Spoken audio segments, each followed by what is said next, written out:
Мінекей Гринлифтің зубной пастасын Colgate екеуінің айырмашылығын сізге қазір көрсететін боламыз. Міне бізде pH тест осындай қағазымыз, бумагамыз бар. Мінекей қазір мына жерге не жағып жатырмыз? Colgate.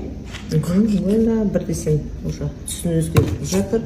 Ал мынау біздің Гринлифтің зубной пастасы. Мінекей көрінесіздер ма? Бұл зубной пастаның өте кереметі көп. Бұл пастамен еще сіз тіс жуып қана қоймай, осы ше өйткені мамам давлениесі көтерілген еді да, осы пастаны кішкене тілдің астына қойып еді, қойды ғой түсті. Аяқ астынан таппайсың ғой мысалы ше давлениенің дәрісін. Мінекей көрінесіздер ма? Көз алдарыңызға істедік.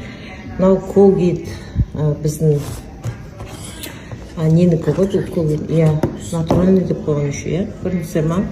Зубной пастамыз осындай біздің экологический таза, міне тестердің өзімен тексеріп көз алдарыңызға көрсетіп жатырмыз. Бәріңізге советую осы эко товарды алуға. Бұның бағасы да өте тиімді, 2400 теңге.